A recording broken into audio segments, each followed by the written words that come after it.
Are you overwhelmed or confused by all the marketing options? Don't know what you don't know? Then keep watching and I'm going to share the steps to making your marketing simple. And it doesn't involve fancy software or expensive 12-month programs. The key to setting up simple marketing is, well, simple. So keep watching.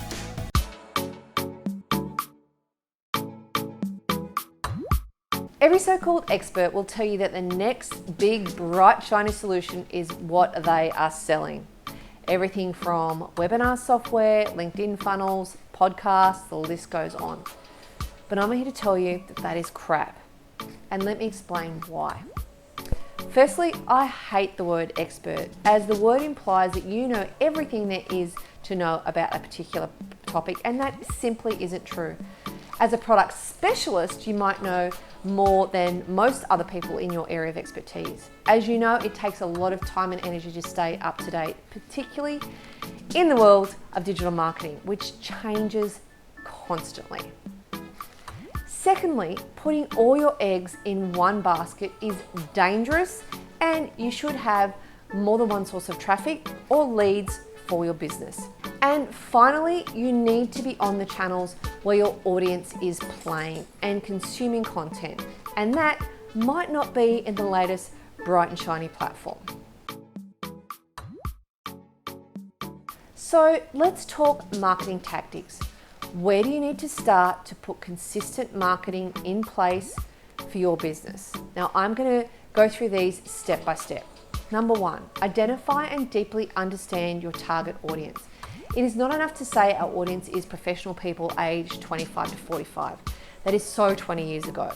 You have to deep dive and deeply understand your target market, their issues, their pain points, their challenges, their likes, their dislikes, what channels they spend their time on, their demographics and psychographics, and the emotional stuff. Yes, now that will take some time and homework, but it is possible. Do not skip that process because it forms the basis of all your marketing. Number two, decide what channels to focus on. Now stop trying to do everything and be everything on every marketing channel. That is the fastest way to burn out and failure, because you won't do anything well unless you've dedicated marketing people to make it all happen. And even then it's hard. After you've done that first step of identifying your target audience, you should then be able to decide the top 1 to 3 channels to use. For example, your target market might be active on LinkedIn and consume marketing via emails. So focus on those rather than being on LinkedIn, Facebook, Instagram, Twitter, YouTube, creating videos, writing webinars, etc., etc. You get the point, right? Number 3 is to prove your expertise. Now show potential clients that you know what you are talking about. Potential clients want some sort of upfront value before commitment.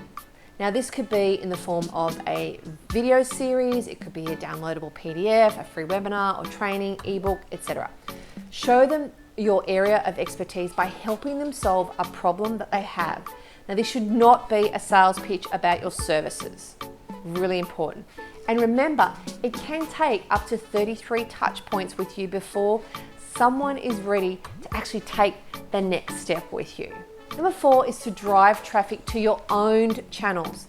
Now, I have been saying this for ages. Don't put so much reliance on rented channels like social media. It's good to be seen on social and it's good to drive traffic to your website, but all of your marketing efforts should really be focused on your owned channels. The most underutilized channels are your own channels, in particular, your website and your database. Make them work for you. Number 5 is to repeat, recycle, and reuse. Don't get caught in the trap of thinking you need to be constantly creating new content to share, especially when you have people that probably haven't seen what you already have. You might have posted about your latest blog on Facebook once, and a few people might have seen it. So you need to repeat, repurpose, and recycle that piece of content. Share it over and over as new people will see it, and even if people have seen it before, it's going to reinforce your message and keep you top of mind, which is where you want to be. Now, I have more of that in a free download, which is all about saving hours in content creation. Now, you can get that from my website. Number 6 is to automate the process. Time is an issue we all have a limited amount of, but do not let it be the excuse to not spend time on your marketing and business. You can set up your marketing to automatically communicate with your clients and potential clients. Now, there are free and low-cost tools to let you schedule things like social media, email, video, and blog content. Automating means you can get consistent marketing without having to spend huge amounts of time on it every week. And of course, we want to make it easy to buy. Have you done a digital health check on your digital channels? Do you honestly know what the client experience is like? You need to make it easy to buy from you. Now, I recently had someone send me a new digital product from the US, and I honestly had no idea what the product was or what it did, and the process to buy it was so totally complicated, it was crazy. So I gave them that feedback, which they actually appreciated. I see so many simple things get missed that might be obvious, yet they are costing you lost sales because you're missing them. So I hope those steps help put some simple marketing in place for your business. Remember, it doesn't have to be complex or overcomplicated. I specialize in helping time-poor professional services firms set up their marketing so they can generate more leads and be more visible, allowing you to focus on what you do best. Now, if that sounds like you and you'd like some more help, then let's have a digital conversation. I'm Tanya Williams, Chief of Everything at Digital Conversations, and if you want to set up consistent marketing for your business, then make sure you give me a call and we can start that conversation. In the meantime, never let anyone dull your sparkle.